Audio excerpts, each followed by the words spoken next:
say, I'm not so exactly sure how to bring it out.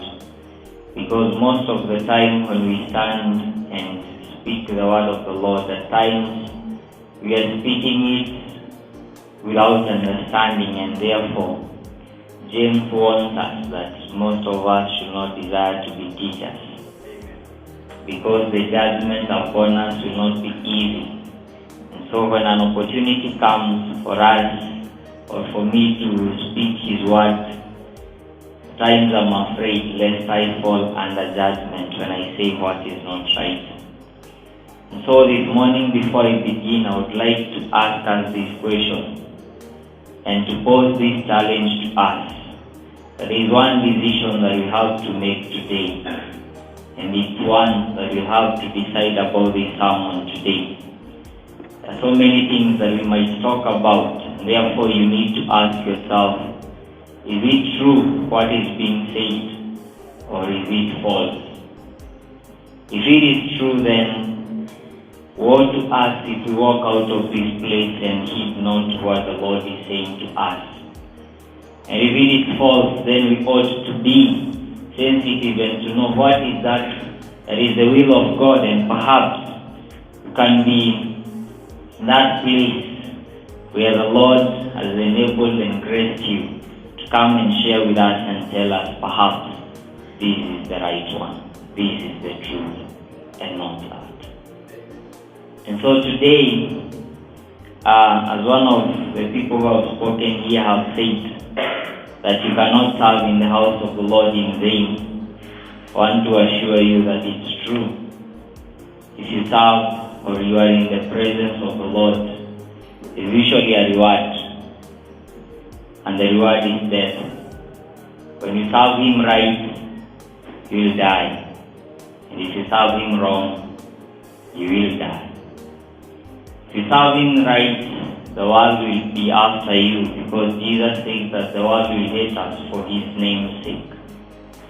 And if we serve Him wrong, as Uzzah, no sooner had he touched the ark and he was struck dead. And so it's a place where we ought to be so sensitive with what we are doing, lest we fall under judgment, because indeed Christ is coming back. He is not coming like a baby in the manger. He is coming as the King of glory. At times I'm worried about our system of government, because it gives us a little understanding of what kingship is all about. And perhaps just to give us a glimpse, when you read the book of Esther, you realize that Naaman had sent out a decree in the name of the king. The decree was that all the Jews will be killed in a certain day. And when the king learned about it, he did not say that that decree will not come to be. But because the word of the king is a command, and when it's spoken, it has to come to pass, there was only one way out.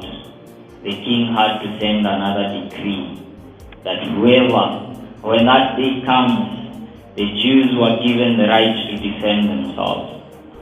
And in another instance, God had given out a decree that because of the sins of the people of Israel in the wilderness, God had sent serpents among them, and they will die because of their sins. And when they cried out to the Lord did not take out the serpents from their midst. What did He do? He asked Moses to make a bronze serpent and raise it up, so that whoever is bitten by the serpent would look at that bronze serpent, a picture of Christ, and will not die but live. And so we live at a time when God has said to us so many things, but it worries me that no one listens and no one heeds. And so we stand under judgment, and that's why when Jesus was on this place, He said one thing, that Sodom and Gomorrah will stand against us in the day of judgment. Because for them, when they sinned, the judgment of the Lord did not delay. but they were all consumed, as we all know the story. And he again says that the Queen of Sheba will stand against us in the day of judgment. Because for her, in the time when there were no planes, when there were no cars, she traveled all the way from Ethiopia to Israel just to hear the wisdom of one man. And that man, Solomon. But one greater than he is with us. And he says that he is in our midst. But we hear him not, and we heed not to his commands.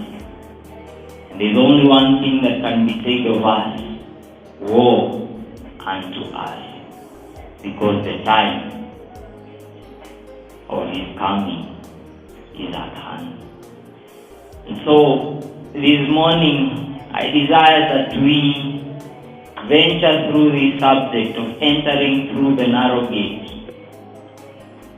I know we know the scripture from Matthew chapter 7, verse 13 to 24. Perhaps we can go there so that we can journey through it as we try to understand what is the Lord speaking to us this day. Matthew chapter 7, verse 13 to 24. Before we read that, if the ICT guy can help us see Matthew chapter 4, because we want to appreciate the context within which that scripture is written.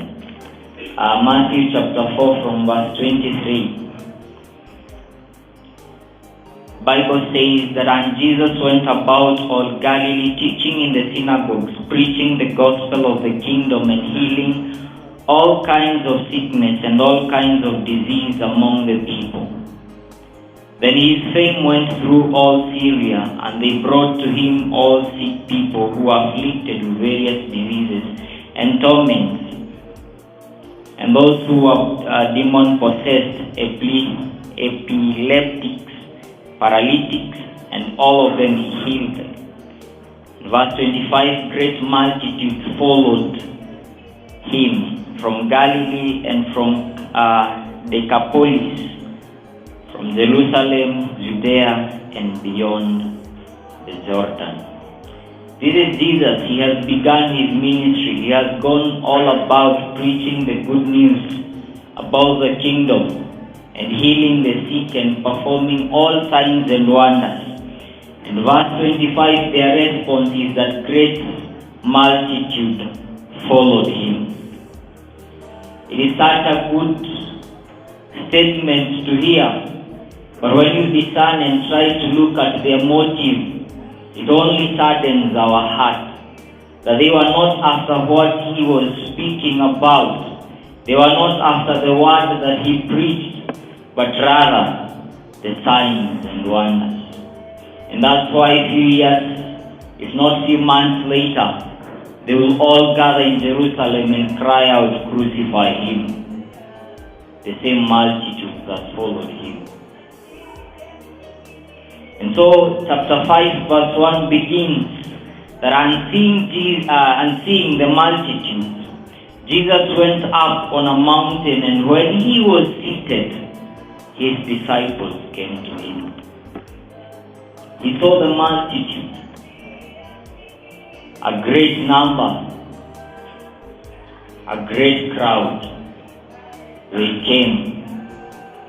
And when Jesus saw them, he went to the mountain. And who went to him? The Bible says the disciples came to him. Or rather, some version will say that his disciples came to him. And so he begins the so famous Sermon on the Mountain. From verse 2, it says that then he opened his mouth and taught them, saying. We know the Sermon on the Mountain. Perhaps we have an idea of what it entails. And so the sermon runs through chapter 5, chapter 6, and chapter 7. And that's where we come to the text, where we want to measure today. So we can go to chapter 7, verse 13. I want you to keep in mind that he was speaking to the disciples and not the crowd, because it is so important we understand the context within which he was speaking that.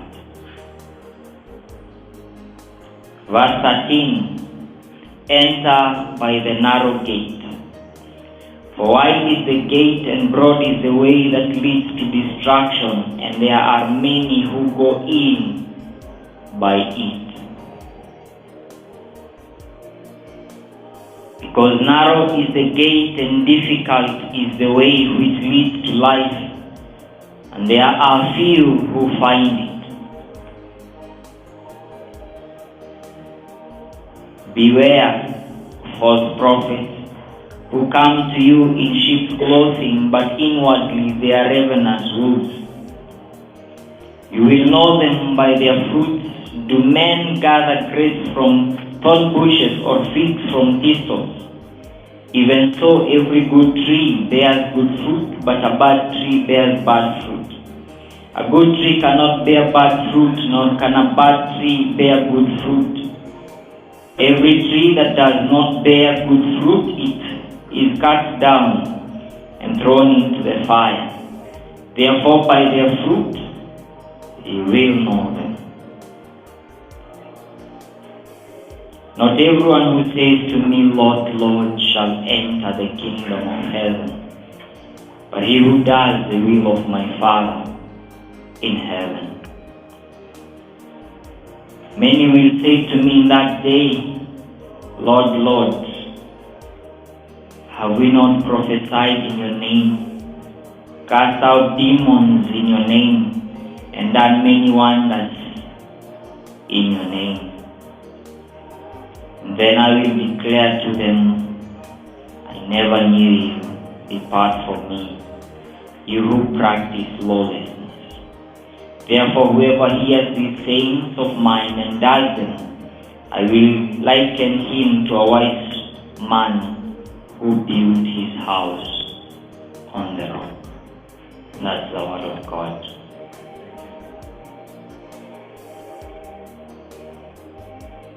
This will be a sermon that Jesus was preaching at that time that can be perfectly be preached in a congregation of believers.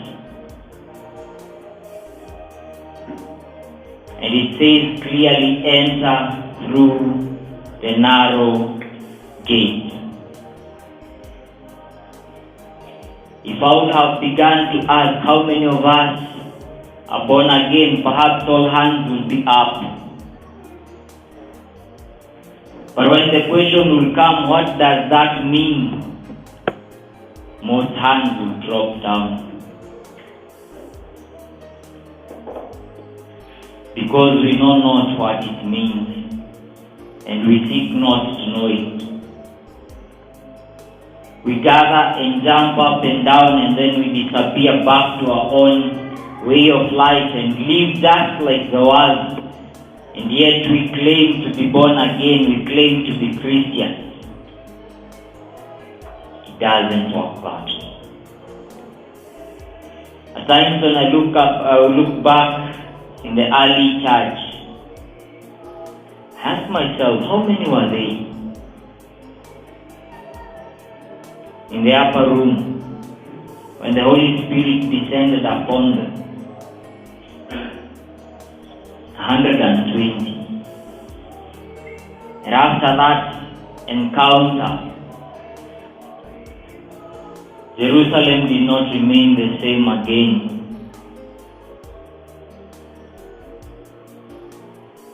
And when we can count how many of us claim to be Christians in this institution, we will be more than that. And yet all kinds of sins, they are here in our midst. If right now I would have told you that on my way here, I was hit by a tractor or by a lorry, I I know most of you will call me a liar. Why? I don't seem like I got an accident. I'm perfectly okay. And if I was hit, there will be so many evidences to prove that I was indeed in an accident. And my question is, between Christ and the Lord, who is greater?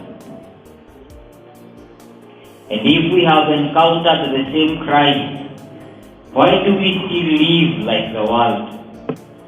Why do we still look like the world and yet claim that we are Christians? And yet come on Sunday and gather together in the congregation of the so-called Christians, and yet we are so worldly in everything that we do.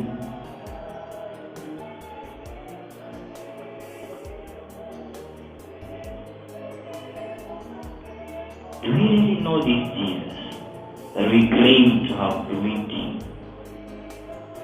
The same Jesus whom Paul met and he could not remain the same is the same Jesus we claim to have received. But there is no difference between us and the world.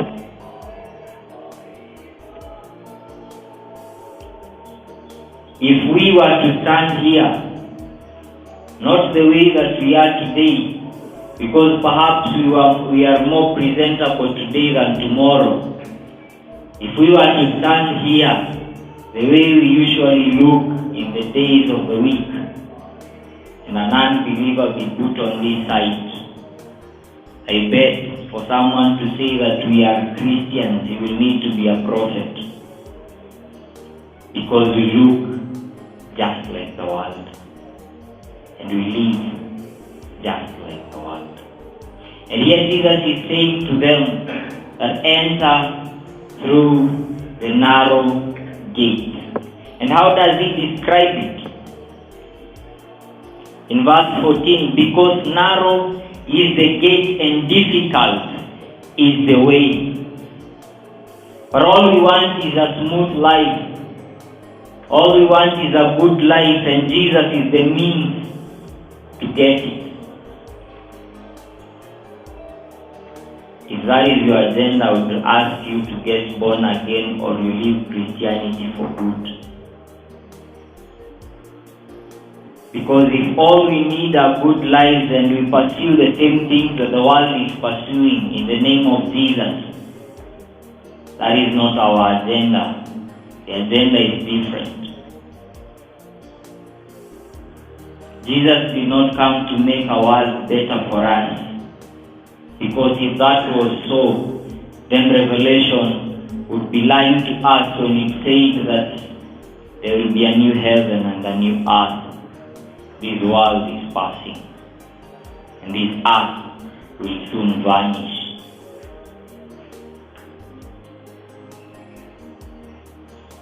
And so why should we still continue pursuing the things that the world is pursuing? And live for the things that the world is living for. And yet, the only difference between them and us is that right now they are gathered in a different hall than we are. And they are singing slightly different music than we are. And dancing slightly different than we are.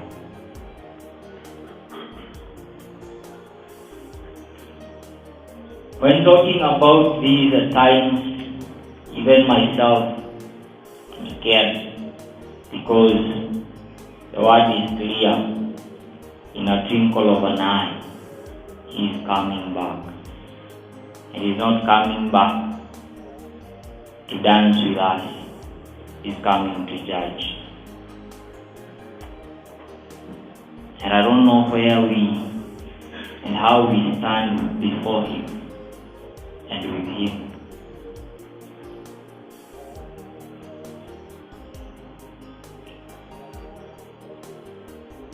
We gather together, but we hear not the word.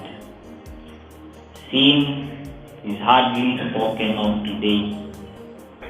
The judgment of God hardly mentioned in our midst. The righteousness of God hardly mentioned. And I guess this is where the problem begins, because no one understands what that means. And yet when Jesus was promising us the same Holy Spirit we usually pray for and yearn for, He said that when He comes, He will convict us of three things, and that is sin, judgment, and righteousness. But we hardly hear of that. And so the question is, which spirit have we received today? That we can still continue sinning and comfortably come before the Lord and sing and jump up and down like everything is normal.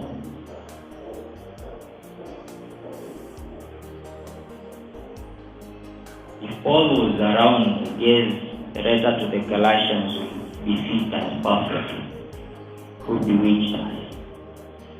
Why have we lost sight of the prime and the goal of our salvation? Why have we lost it all on mere things that don't last?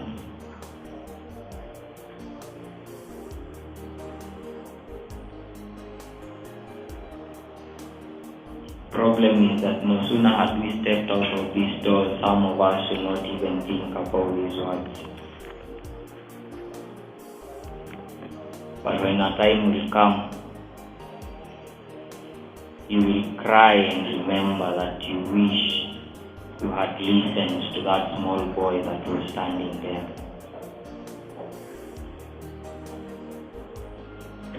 Do we study the word? Do we try to know what is coming? Do we try to even hear what God has spoken to us today? And perhaps I need to take a different approach and try to bring in, I saw it good that we can at least talk about the gospel, that we usually say it brought us salvation, and try to see, do we really have a clear understanding of what that gospel is all about before we jump up and down and say that we have received Him? How many of us have heard the story of the sons of Sceva in the Bible? In the book of Acts, where they had gone out for door to door, I guess. They met someone who was demon possessed and they were trying to chase away the demon.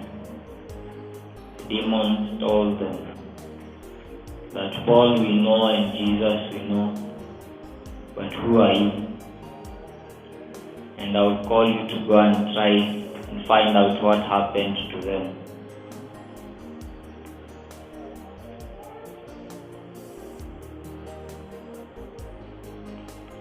And so when we talk about the gospel, there are usually three things I like referring to before we come to appreciate that the gospel indeed is the grace of God.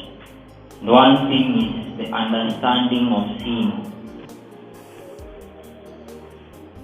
At times it pities my heart to come to realize that hardly do we know what sin means.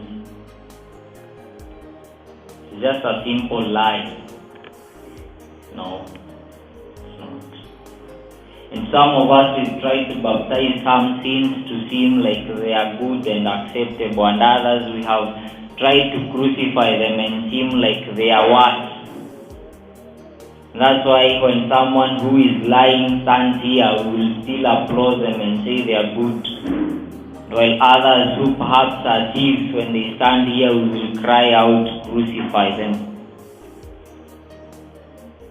And so the understanding of sin should come from this perspective. When Adam was in the Garden of Eden, let me ask, how many times did he sin? How many times did Adam sin when he was in the garden? How many times? We are Christians. And I think the Bible is our supreme and source of authority. In Genesis chapter 3, how many sins did he commit? Only one.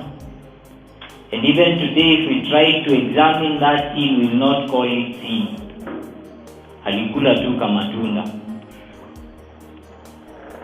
And what happened after that? The whole universe, the whole creation of God, that we have not even come close to know how great it is or to understand the magnitude of it, it was all condemned because of the sin of one man, sin that today we will not call sin. And he only sinned once. How many times have we sinned just today? Can't even count. We can't even remember. How many times did Satan sin? Oh, 1,000,000 times? No. Just once. He was condemned to hell, and God did not send him a savior, and he is still the God whom we worship today.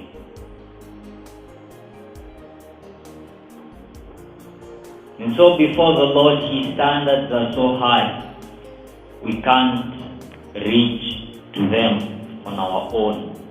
And that's why Jesus says, no man can go to the Father apart from me. No man can please God apart from Christ. And that's why no one outside Christ will see God. No one. Because in our own state, no matter how good we may seem before men, before God, the Bible says that our righteousness are like filthy rags. Have you ever seen a duster yenye imekaa kwa maji chafu for long na haijaoshwa? You cannot even desire to go closer to where it is because it is completely dirty.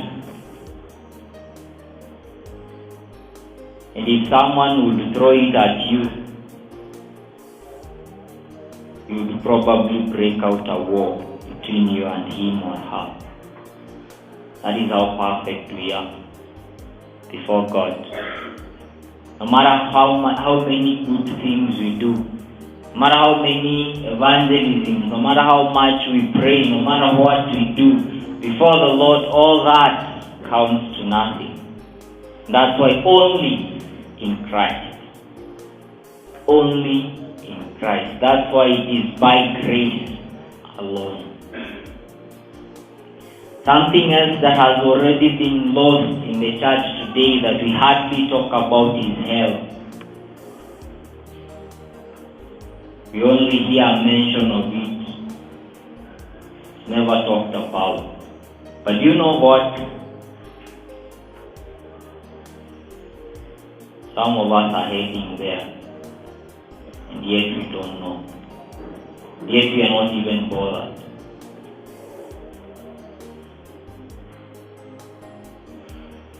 The only thing that God is justified to do to a man outside Christ is to destroy him.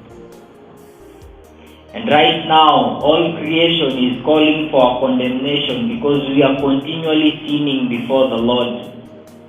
The land that had done nothing was cursed because of the sin of man. The moon that had done no sin was condemned because of the sin of a man.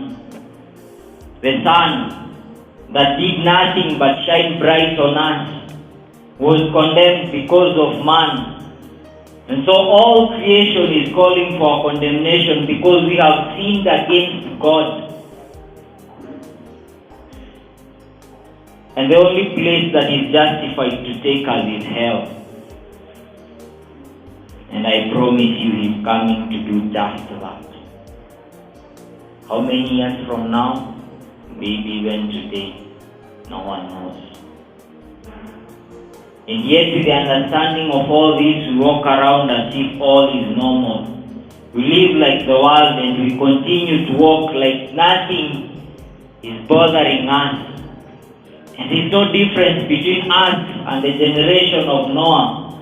Noah preached for 100 years telling them that you guys, let's build the ark. Rain is coming. They had never seen rain. They had never seen even showers come from heaven. And so they thought that this must be a madman. This must be a man who doesn't love life. All he's doing is building an ark, something they had never seen, in the name that God is coming to judge the world. And that is exactly what the church is doing today. That's why everything we do, we don't ask ourselves, is it in the Word of God? So many things we do, so many things we engage ourselves in.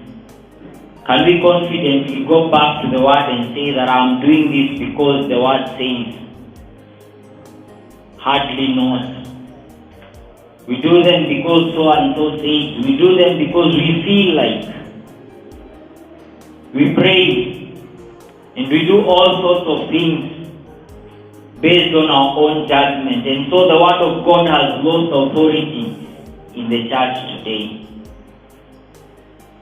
That's why democracy works better for us and not the Word anymore. We gather for a decision and we ask how many are for the idea, and rather, what does the Lord tell us? What does the Lord instruct us?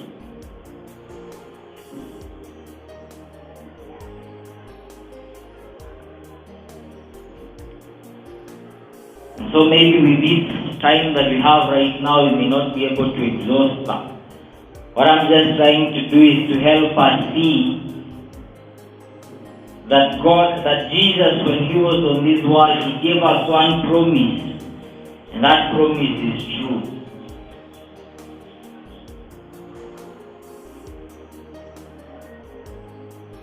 That whoever stands for him will surely die.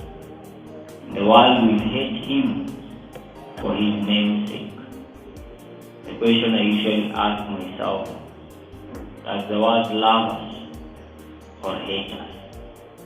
And all I can see is the world is even in our midst, and we are jumping together up and down. And Jesus said that in this world we will have a lot of tribulation, and yet all I see is a lot of dancing and jumping up and down. And so perhaps Jesus was a liar, or we are not Christians at all. And because we know that God can never be a liar, there's only one assumption, there's only one probability that remains to be true, that we are not Christians at all.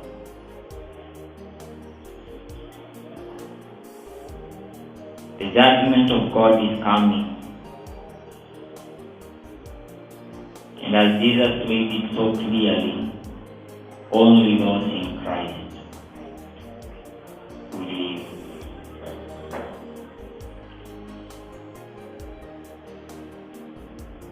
I don't like gambling,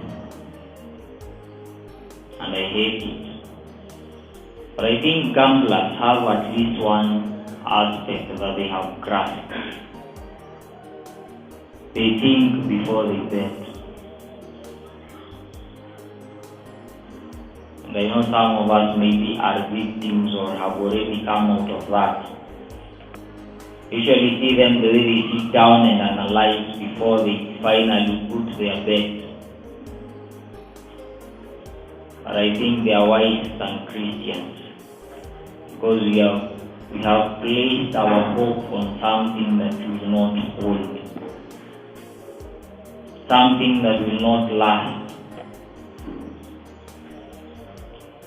To us. And so because of our many sins that we cannot count, right now the mercy of God is holding back the wrath of God, and the other hand is beckoning us to come in repentance back to God. But there is a fact also that one day is not known to us.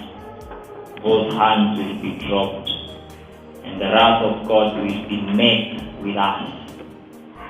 At times maybe we may not understand what the wrath of God is, But at times when I think about it, I can only remember what Jesus did at the Garden of Gethsemane, when he finally was about to take in the wrath of God, to drink down the wrath that was preserved for you and for me because of our sins. He sweated blood and he felt like he should run away, and yet he was God. What about us? The wrath that he was to drink only for 3 days. He felt like, no. That's why he could only say, Lord, only your will. But before that, he would ask God, if it be your will, take away this cup, because he knew. And if God himself would react in such a way to the wrath that is to come upon us, and not just for days, but for eternity, how about us? Why are we living so comfortably, like we have owned it all? And by the way, Jesus is the way, the truth, and the life, and not my father or your father, and not your mother or my mother. So let's not live comfortably as if we have all we've got it all figured out.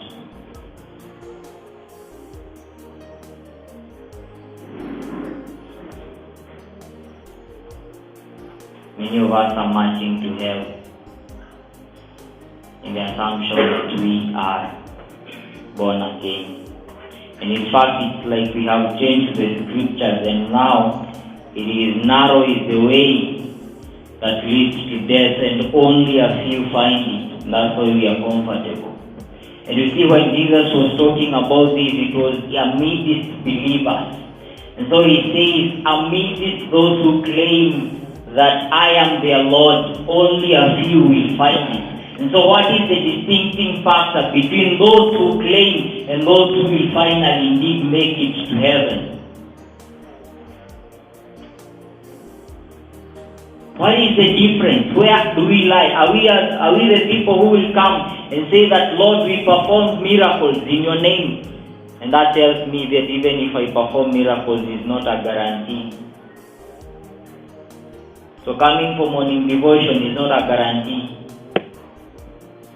Being a praise and worshiper, and yet your voice is flowing. What others will say, sauti inayotoa nyoka pangoni, if that is your voice, or the voice of angels, it will not matter. The devil was even better. And so nothing we do will count. Only in Christ will we stand. If I was to ask how many of us Jesus is Lord, would raise our hands up. How many of us Jesus is King, would raise our hands up. But the question is, if we truly believe that He is our King, how many times do we go back to His word to find out His commands and live by them? We call Him Abba Father. Even in prayers, we cry out our tears to Him. But how many times do we go back to His word to find out His instructions and live by them?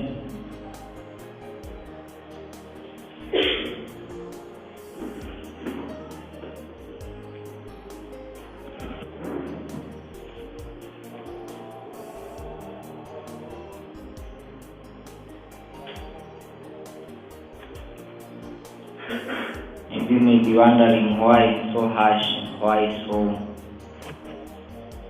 so intense.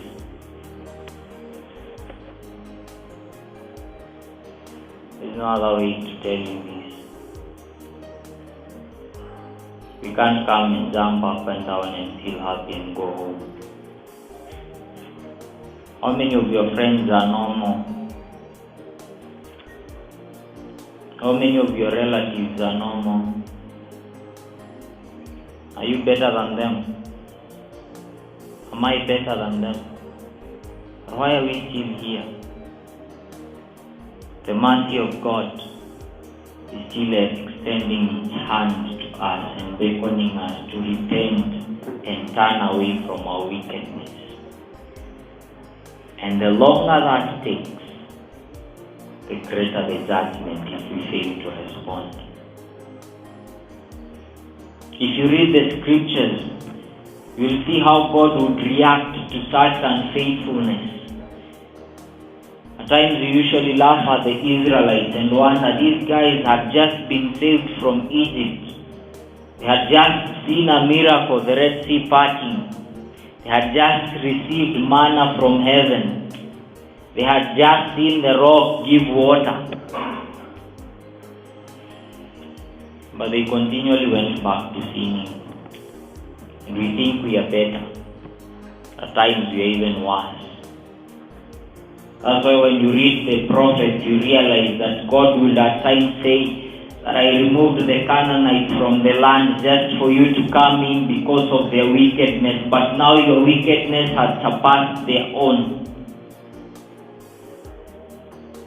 God has judged people in the past. He did not hesitate. Uzzah just touched the ark and died. Some of us are touching it and even peeping inside, trying to see what is in. Yet God has not struck us dead. And when He will do that, crying and mourning will not even be our response.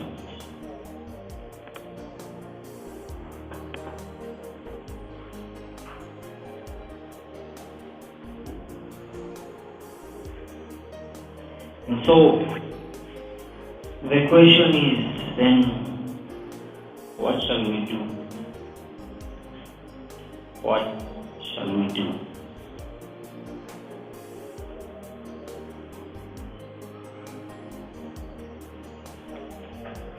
I'll respond as Peter responded after his sermon in Acts chapter 2, where he says that now repent and believe.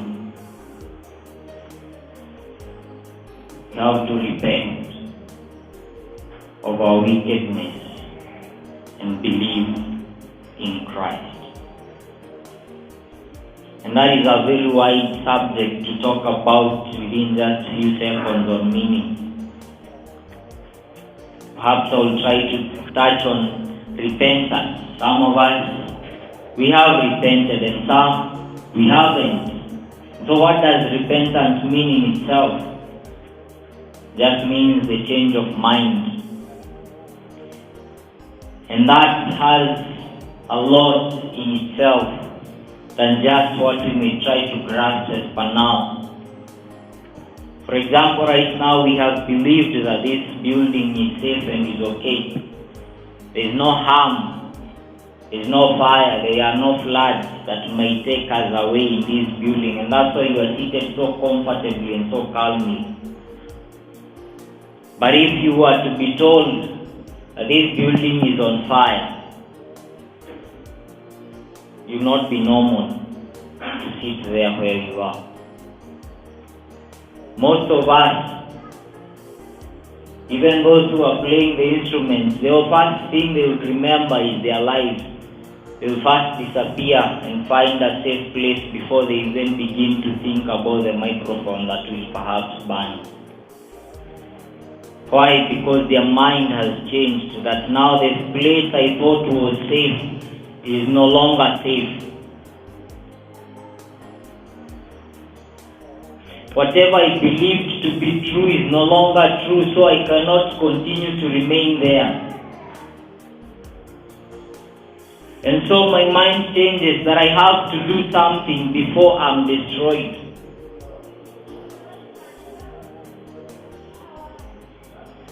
That's what we call repentance. When you come to believe and realize that you have sinned against God and the only thing that He is coming back to do is to doom you to hell forever. And so you run back to Him and cry out for mercy, that He will have mercy on you and save you from the judgment to come. And when that happens, everything changes. When I look back at the disciples, Peter was having a very great company of fishing. But no sooner had he met Christ than he left all that behind. Paul was a Pharisee of the Pharisees. But when he met Christ, he left all that behind. Luke was a doctor. When he met Christ, he left all that behind and pursued Christ. And even in the Old Testament, the people who encountered God left everything and went and followed God. That's why Elisha, he had a very great number of cows which he used to plow his land with. When Elijah met him, what did he do? Slaughtered the cows and made a party for his people and left and followed Elijah. And if that is the same God we worship today, why do we meet him and continue pursuing the word like just our friends? The only difference is on Sunday we will go to a different place than them. What is wrong with that?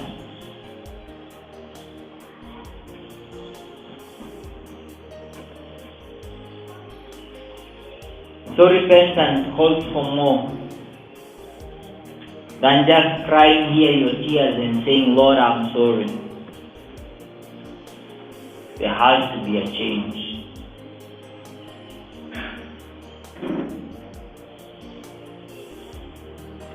And we have to believe that it's only God who can make that change possible. And outside Him, is nothing that will ever count.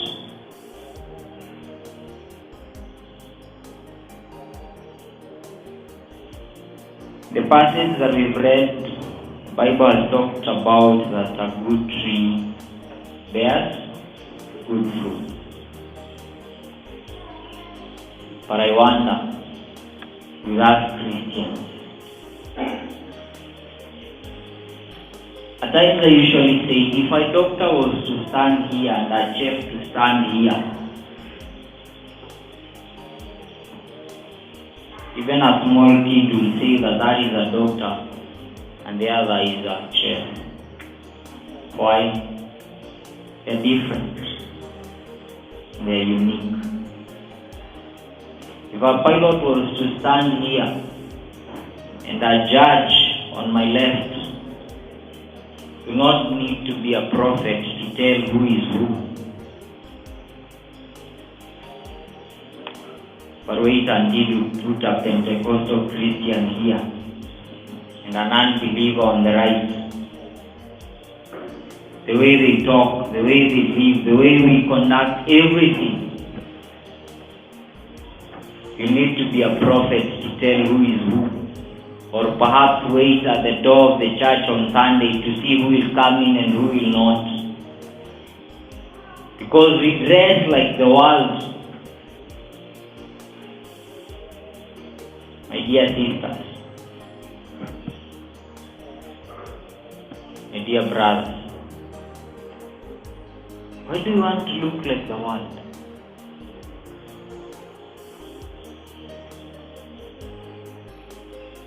Back there in campus, remember the last semester, the teachers were going for teaching practice. And had some friends, how they are worrying now, sasa tumeenda attachment, tunaenda kuvaa nini? Because the only thing that lady knows is a trouser, ni trouser zenye hazina heshima, that's what I would say.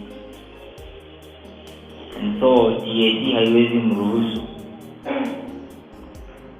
And if the world has such a standard and yet we want us to accommodate you here in your own carnal ways, you want to live the way you want to live and come here on Sunday kwa ngozi ya kondoo and look like you are a Christian and yet the rest of the days you are living like the world, I'm sorry. You either repent or go to the world. Because lukewarmness is not something we should be after here. And especially for us who come to the altar, and those of us who go to lead other people. We bear the name of Christ, but what we do is the world. We claim to be mangoes, but our fruits are completely orange.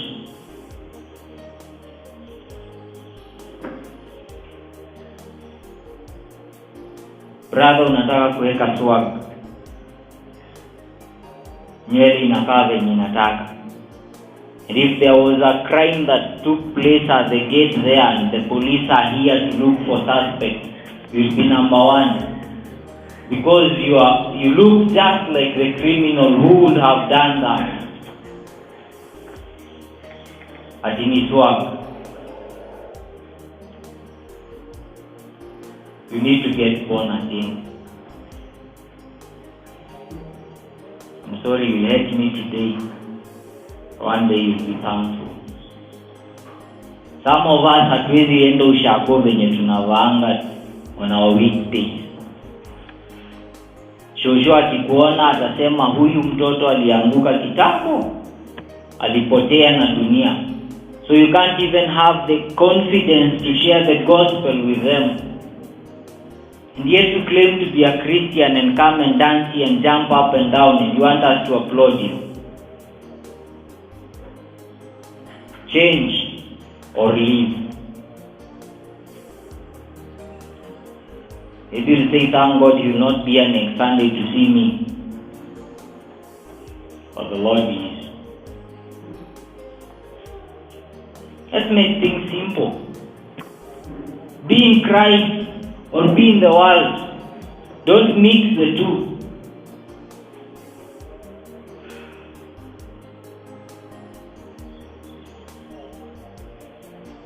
Sasa when you present worship, unajua design mpya za kuimba. So you bring the way you feel it's nice. And yet you've not even studied the scriptures to hear God tell you what you'd like His people to worship Him like. You know that there are worshippers whom God destroyed in the Old Testament because they did what was not right. You claim to be a leader, but have you gone back to the Word and to know what has the Lord instructed you to do in that position of leadership? Ama you walk with the MOUs where when you happen. When Jesus asked Peter, do you love me, the 3 times, what did He say? Feed my sheep, feed my lamb, and take care of my sheep. The problem with the church today, we are feeding the wolves in our midst. We are caring nothing about the flock of Christ.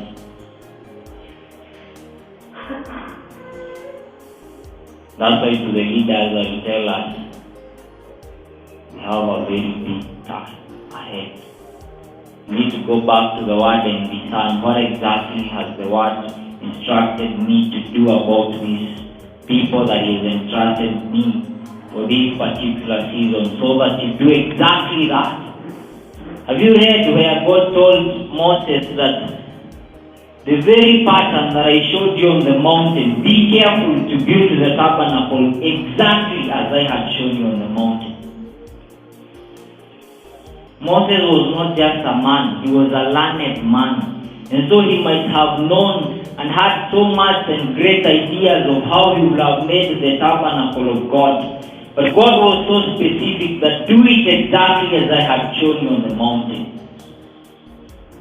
What about Noah? He was given the measurement exactly how God wanted it to be done. But what are we doing? We think we know better. We think we understand better. The things we do, the Bible is no longer our source of authority.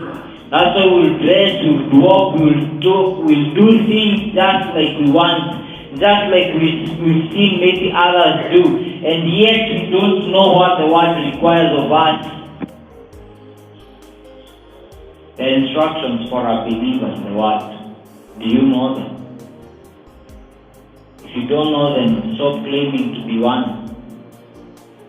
Know them and live by them, or you walk out. It's that simple. As I finish up, there are some of us, evangelism comes and then we go to witness. And yet we don't know the gospel.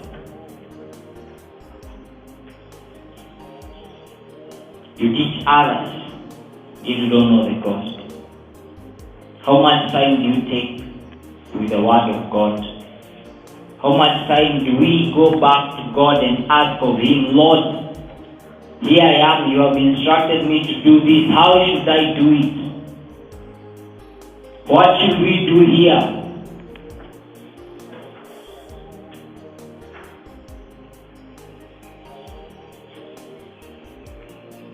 It's not a popular work path. If you do that, probably will be thrown and chased away. But I guess that's the idea. Because the world will never love us. So it didn't come to make us feel good. No. Those times are long gone. You're pursuing your course. After this course, what next? Just review your ideas after you graduate and see how worldly they are. You want to finish? Some of us usually say, hey, mama amenitoa mbali, so after this, nataka nimjengee nyumba.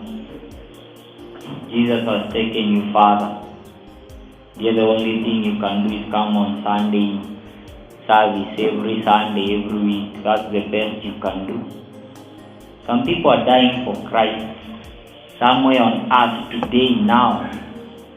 The best you can do is 3 hours in the Sunday service, and then after that go back to the world and live out your life to the best and to the fullest. Who deceived us? That's why we are running after miracles, after things that are completely worthless, completely Christless, and we think we are right.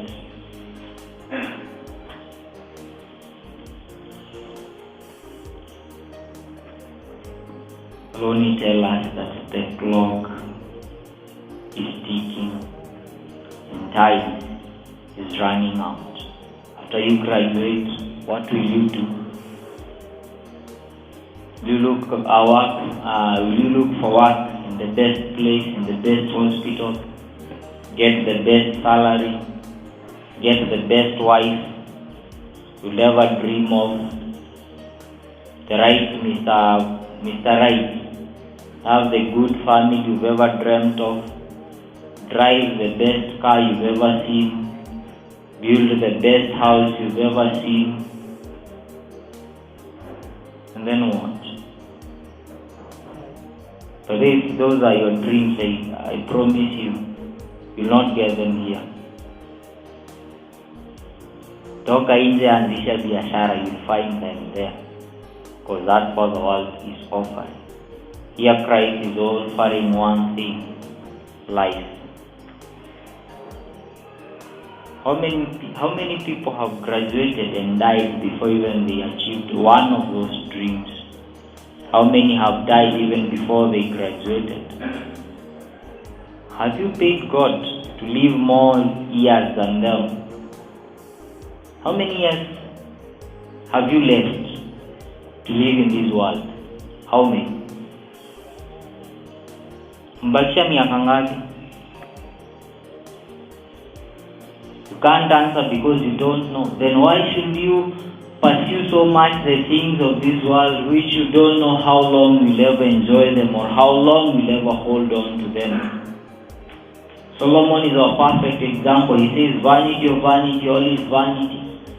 This is the conclusion of the matter. What is your conclusion of the matter after seeing all this?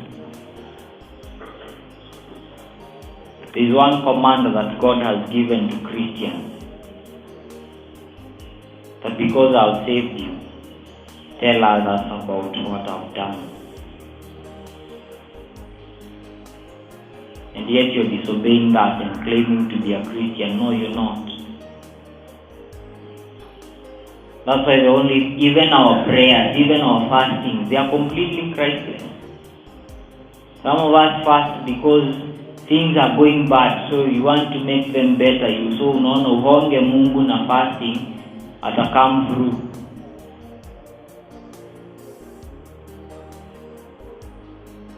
Because you feel semester imekaribia kuisha and maybe fee haija come through, so you want to bribe God with prayers, longer prayers and more fasting so that He comes through.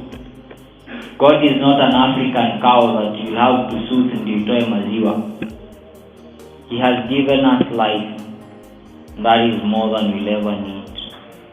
And so we need to go back to His Word and ask, what is my mandate? What am I required to do? And as a believer, what is my responsibility? Why am I still living and yet I'm a believer? What is my role so that I live it out?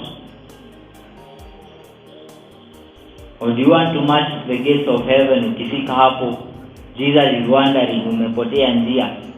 Because here, I don't know you. Hapo tunasema nilikuwa chairman. Project tulinunua ABCD. CU hiyo time ilikuwa kubwa. Tulienda door to door. Hapo anakushangaa brother. Hapa, this is not your place. I don't know you. Do you want to reach to that place at that time? The good thing, the choice is yours. If you choose to be there, well and good. If you choose not, then go back to the Word and get to know what has the Lord instructed us, so that we live by it. You see, at least ungejua tunaishi miaka ngapi, ungepursue your own agenda, ukikaribia uokoke, userve God ukufe. But the problem right now, you don't know what awaits you tomorrow. You've never been with a person today and tomorrow umesikia he's no more.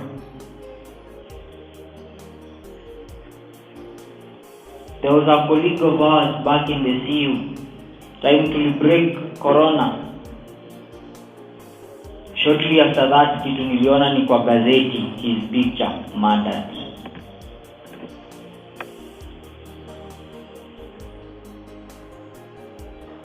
Was he worse than I am? Ama babako ako na insurance cover yenye itakufikisha pale unataka kwenda.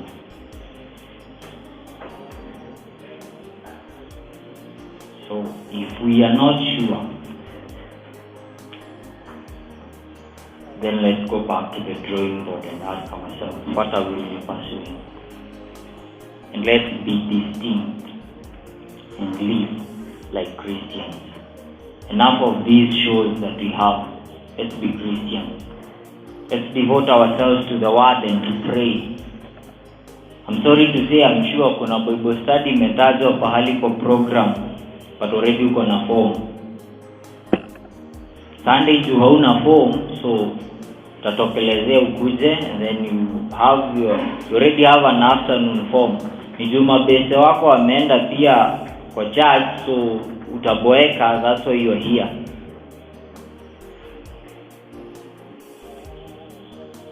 Ama game ya Man U iko jioni, so umekaa msai. Brother, sister, let's get our priorities right. No, you're not like me. The good thing is you have heard my praise that you hear right. It's of the Lord. Because when it comes, those will be having trillions in their account. It will not matter.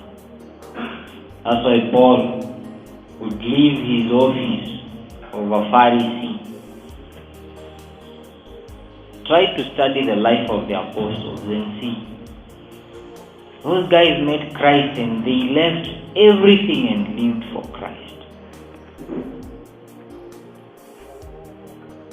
At times I usually ask myself, nikifika heaven, wakati Moses atakuwa anaambia Paul stories za venye alikuwa anaongoza the Israelites in the wilderness, na venye walikuwa kichwa ngumu but he was still meek with them.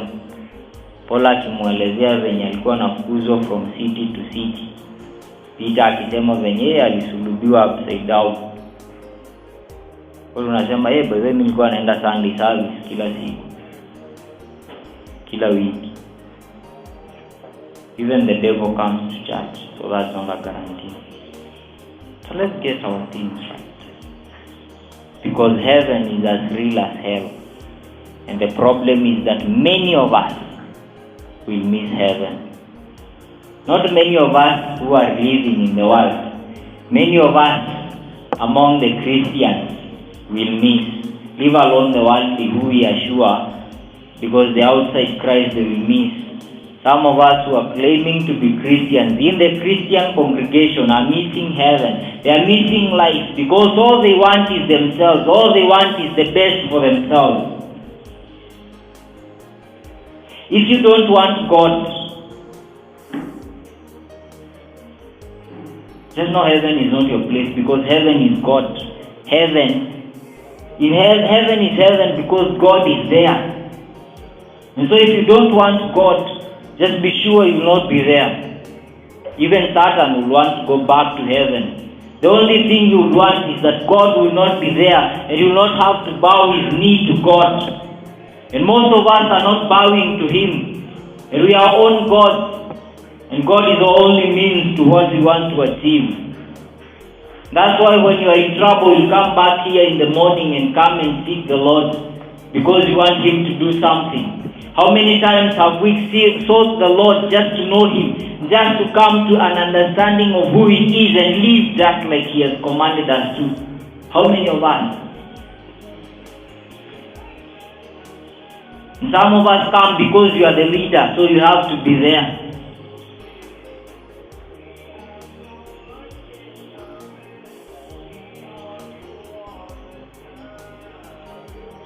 If we are not ready for that, we can dismantle the seal and do something else. But let's not continue in our wickedness in the name of we are Christians, and yet we are living like the world. Narrow is the way. Narrow is the gate, and difficult is the way.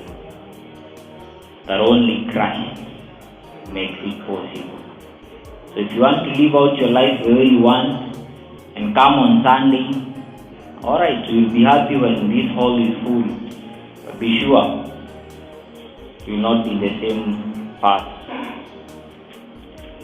So search your life and get to know that your life is ending anytime from now. Someone said that daily we are withdrawing from the bank of life. The problem is there are only withdrawals made. There is no deposit that is made. And one day, someday, you will make your last withdrawal, and in a twinkle of an eye you will be flashed to eternity. And the only thing that will be waiting for you is the judgment of God. And if the great men of this world are fearing God, and as the Bible says that when he comes to judge, even the world and the whole stars of heaven will be flying away from his presence. They will be running away. They will be fleeing from his presence. Who are you and I? That we can live the way we want and yet be confident in our own and trust in our own ways. Let's get born again. And let's seek the Lord. For he is and he will be.